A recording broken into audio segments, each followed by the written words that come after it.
nhiên chàng này là một gã ăn xin đầu đường xó chợ. Tuy nhiên lúc này anh đang phải đối đầu với 3 tên võ sĩ Tây khổng lồ trên sàn đấu. Sở dĩ anh có mặt tại đây không phải vì tiền hay sự nổi tiếng mà là vì danh dự của võ thuật Trung Quốc. Chỉ cần nằm một chút vitamin hung hăng, từng đòn đánh uyển chuyển nhẹ nhàng nhưng đầy uy lực, người say nhưng chiêu thức không say, đó chính là môn túy quyền nát rượu mà kẻ ăn mày này đã sáng tạo ra. Vậy anh ta là ai? Ma Men có đánh lại được 3 võ sĩ hùng mạnh này không? Thì mời các bạn đón xem siêu phẩm trong làng phim võ thuật, đó là Mãnh Hổ Tố Khăn Nhi này nhé. Bối Lạc Gia đang bị lũ thổ phỉ đưa lên võ đài để tiễn về với đất mẹ. Khi tên cầm đầu ra lệnh chém thì đột nhiên 2 mũi dao lao tới ngăn cản, sau đó một nhát cuồng đao đã phá tan xích sắt. Thì ra đội quân chi viện đã tới và cầm đầu đó chính là Tô Sán, một tướng lĩnh trung thành của Bối Lạc Gia. Cái con chim cú khi miếng ngon tới mồm còn bị thằng khác cướp. Tên thủ lĩnh điên cuồng lao đến xử đẹp Tô Sán. Tuy nhiên hắn đâu biết được rằng mình đang đối diện với lưỡi đao tử thần. Dù không quen thuộc địa hình như Tô Sán vẫn cục hành hắn ta lên bờ xuống ruộng. Anh còn là ông nội của tiểu Lý Phi Đao nên chưa đầy 3 chiêu, tên thủ phỉ đã phải đáp mộ cuộc tình. Sau trận chiến toát hết cả mồ hôi háng, mọi người đã mở được một con đường máu. Tuy nhiên Tô Sán vẫn anh dũng ở lại cản đường bọn chúng để Nghĩa huynh Viên Liệt và Bối Lạc Gia có thể rút binh trước. Trở về doanh trại, Viên Liệt báo cáo rằng Tô Sán đã chết. Bối Lạc Gia nổi giận lôi đình, ông liền ra lệnh cho Viên Liệt cầm quân nhất định phải giải cứu Tô Sán trở về. Đúng lúc đó, Tô Sán cũng dìu Mã Thanh Phong về đến đại doanh. Viên Liệt cay cú không nói một lời, hóa ra anh ta chưa trở về là vì cứu thuộc hạ của mình. Bối Lạc Gia trong lòng rất vui, cảm thấy Tô Sán vừa có tài lại vừa có đức nên tỏ ý sẽ thăng chức cho anh lên làm đô đốc Hoạn Lượn.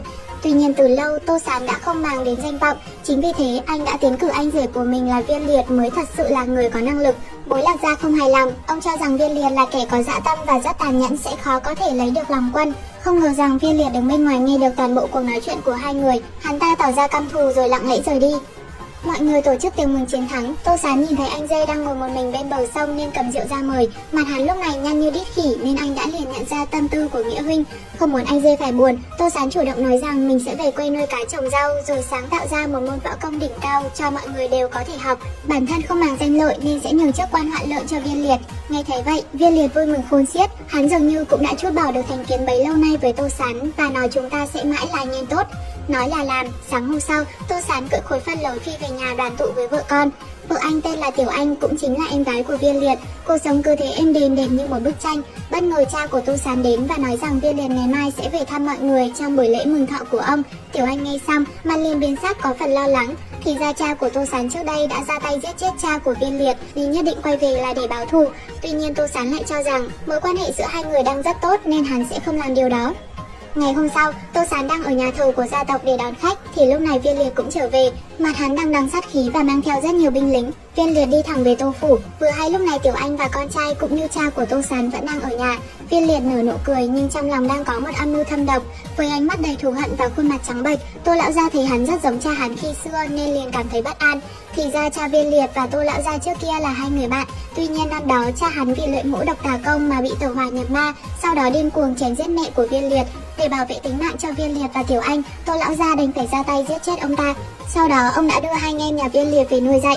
Tô lão gia biết rằng thằng cơ hói này sẽ lấy oán báo ơn, ông xin Viên Liệt cứ giết chết ông để báo thù, tha cho gia đình 3 người của Tô Sán. Vừa dứt lời thì đột nhiên hắn ta bất ngờ đánh lén một cước nhưng Tô lão gia đỡ được.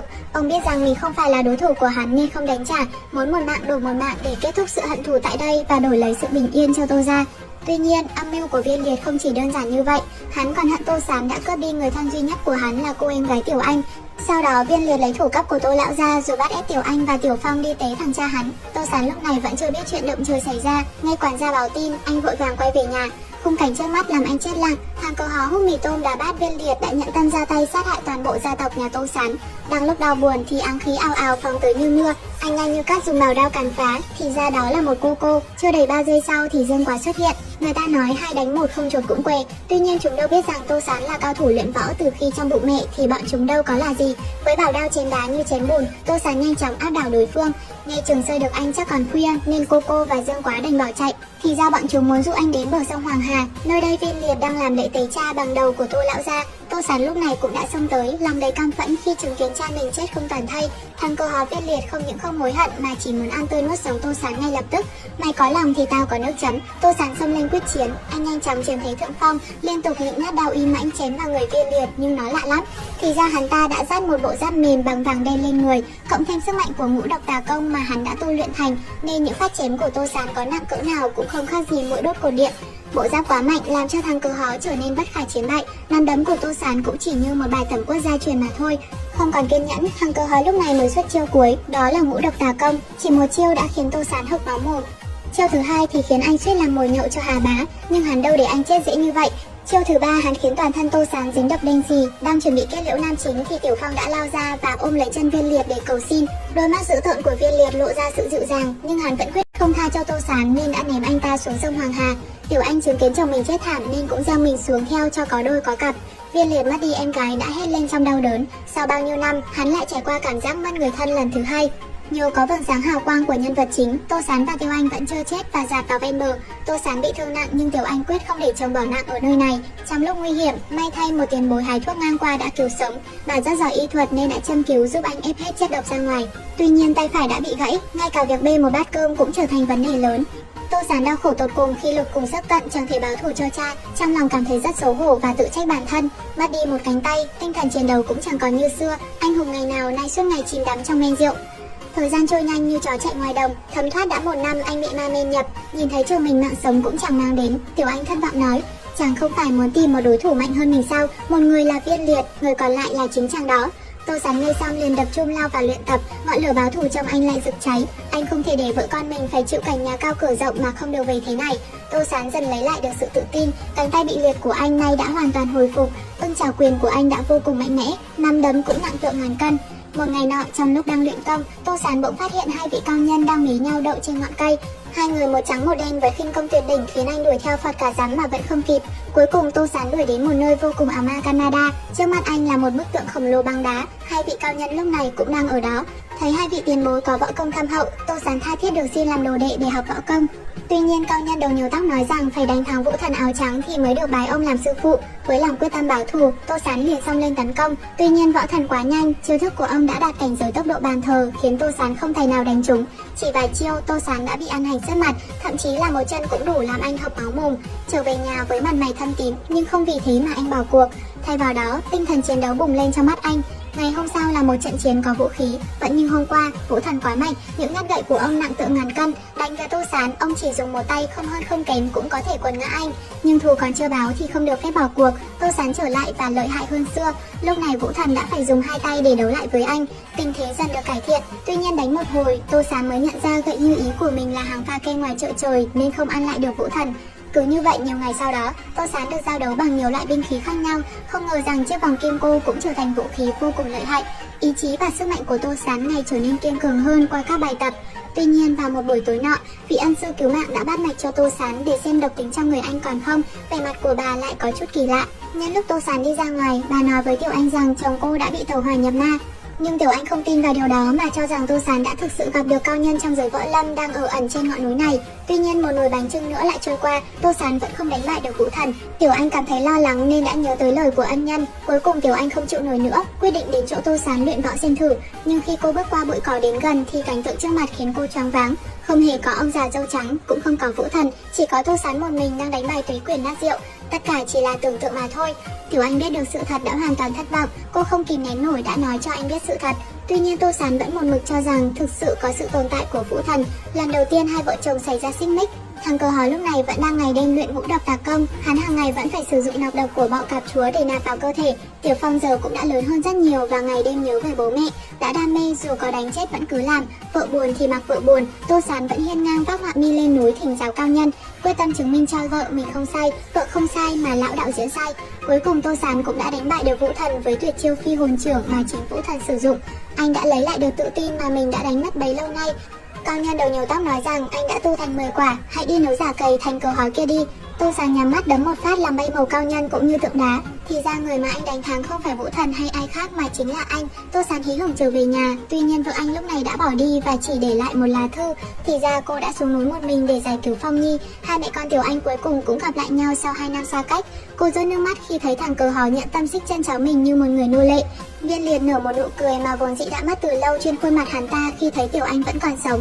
Nhìn bản mặt của thằng cờ hó trắng dã như vừa chát ăn tạo vui vào mặt, Tiểu Anh biết rằng anh mình đã bị tà pháp khống chế. Lúc này Tô Sán lại cưỡi khối phân lớn đuổi theo.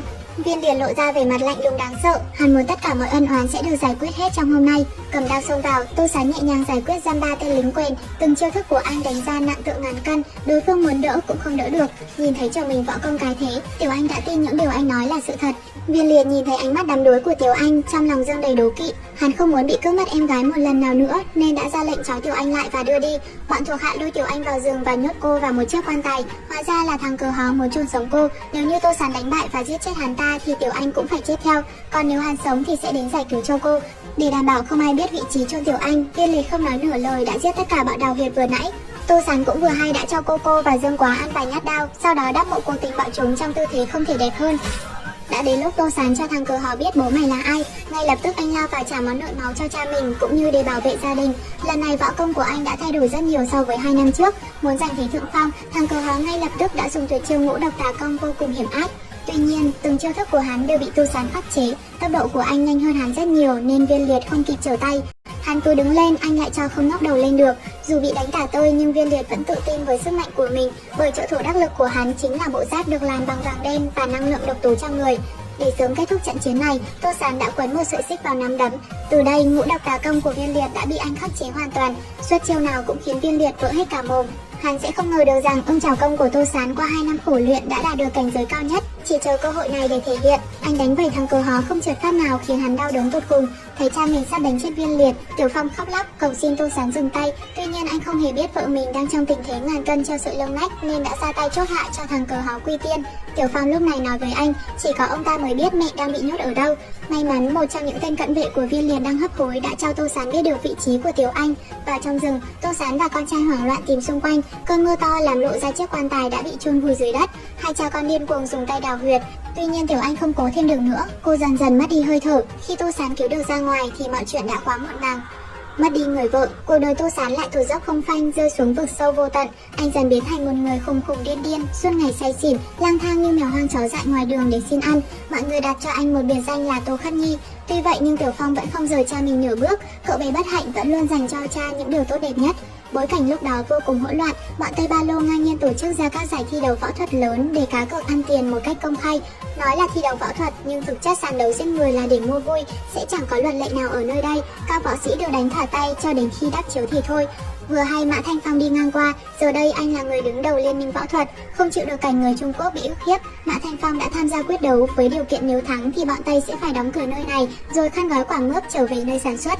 Dù cho trăm khéo ngàn khôn, gặp phải thần côn tột dốc không phanh, Tô Sán ngày càng bê tha. Anh vào hẳn một quán ăn đập phá cướp rượu.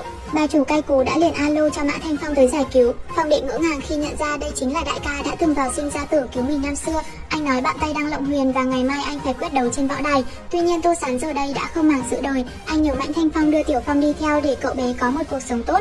Tiểu Phong khóc lóc không muốn rời xa nhưng Tô Sán lòng đã quyết. Đến nửa đường, cậu bé quyết định quay lại ở bên cha dù ông có là kẻ điên khùng thế nào đi chăng nữa. Tô Sán chỉ biết ôm cậu con trai vào lòng mà tự trách bản thân. Sáng hôm sau, giờ tỷ võ cũng đã đến. Luật chơi ở đây là không hạn chế số người tham gia, cứ ai ở lại cuối cùng trên võ đài sẽ là người chiến thắng với giải thưởng 100.000 lượng. Tô Sán chẳng quan tâm, anh uống rượu Tây cứ như nếp cái hoa vàng. Mã Thanh Phong lên võ đài mang theo lòng tự tôn dân tộc cao ngút trời. Tuy nhiên vừa lên đã bị quấn ngã. Mã Thanh Phong tấn công nhưng không khác gì gãi ngứa. Gã khổng lồ mắt trổ ra đòn không thương tiếc, đánh cho anh không kịp xuất chiêu đã phải đau ván. Tiểu Phong thấy vậy liền lao lên giải cứu. Thằng khốn này còn định đấm cả một đứa trẻ, dám động đến thằng chống gậy của Tô Sán thì đó là sai lầm lớn nhất trong cuộc đời hắn. Tô Sán lao lên võ đài, tặng hắn một cú đấm 2000 Newton khiến hắn ngất trên cành quất trước sự ngỡ ngàng của mọi người. Anh chính thức thế chân tham chiến cho Mã Thanh Phong, ngay lập tức thêm 2 tên khác xuất hiện thành 2 đánh 1. Tuy nhiên Tô Sán không hề run sợ mà đã giở ra loại cung phu mà anh sáng tạo ra, đó là túy quyền say xỉn. Thì ra thời gian vừa qua anh mượn rượu để xóa đi nỗi đau mất vợ. Từ đó Tô Sán không ngừng sáng tạo ra loại võ công này, cứ khớp xương anh dã. 2 thằng Tây bị anh đánh cho không trượt phát nào. Tốc độ của Tô Sán quá nhanh khiến chúng không kịp trở tay. Người say nhưng đàn không say, ra đòn phát nào đều như trời giáng phát đó, không lên bàn thờ thì cũng phải nhập viện ngồi xe lăn. Một tên quần đỏ nhanh chóng được đàn sư tử phía dưới massage sauna, tên còn lại cũng ngay lập tức bị anh bàn muối cho sức mặt lợn. Lão già thấy thế liền ném cho hắn cây búa, mà luật chơi rõ ràng không được sử dụng vũ khí, nhưng thần cột đã nhập thì Tô Sán đâu có ngán ngẩm bố con thằng nào giờ này. Lão già lại tiếp tục thả ra thêm 2 soái ca sơ mi trắng ra sàn đấu. Giờ đây đã thành 3 đánh 1, bọn chúng quá đông và hung hãn, anh đành phải nạp thêm chút vitamin hung hăng để đánh cho nó máu. Tên hói liền rút ra con dao găm để chơi bẩn thì liền ăn ngay một cuốc. Anh đã thực sự tức giận với lũ khốn khốn này. Không sợ kẻ địch mạnh, chỉ sợ đồng đội ngu như chó, tên võ sĩ dưới suối vàng chia sẻ. Một võ túy quyền giúp Tô Sán day sức hơn bao giờ hết. Tên Trạc cũng nhanh chóng phải lên bàn thờ ngắm gà khỏa thân, còn mỗi gã khổng lồ to xác là tia hy vọng cuối cùng. Lão già đã ngay lập tức xông đến tiêm cho hắn một liều doping giúp hắn không còn biết đau đớn là gì. Hắn điên cuồng tấn công Tô Sán, anh đánh hắn cũng chẳng si nhê. Hai võ sĩ quyết phe này một mất một còn, những đòn đánh tung ra đều như chí mạng. Cuối cùng Tô Sán nhảy lên kẹp cổ, điên cuồng đấm vào đầu đối phương. Hắn ta ngửa người đập cả hai xuống đất rồi ngất lịm. Võ sĩ khổng lồ đã trút hơi thở cuối cùng và được đưa ra lễ đài, còn Tô Sán cũng chưa tỉnh dậy. Cả võ đài như chết lặng.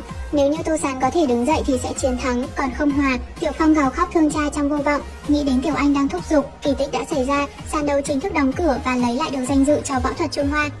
Bộ phim hôm nay đến đây là hết rồi. Link phim mình để trong mô tả để các bạn có thể xem trọn bộ đầy đủ nha. Nếu cảm thấy video này hay thì đừng quên like, share video và đăng ký kênh để ủng hộ Mật. Nếu các bạn thích mình review bộ phim nào khác thì hãy để lại ý kiến dưới phần bình luận nha. Cảm ơn tất cả mọi người. I love you Trịch Trịch. Bye bye.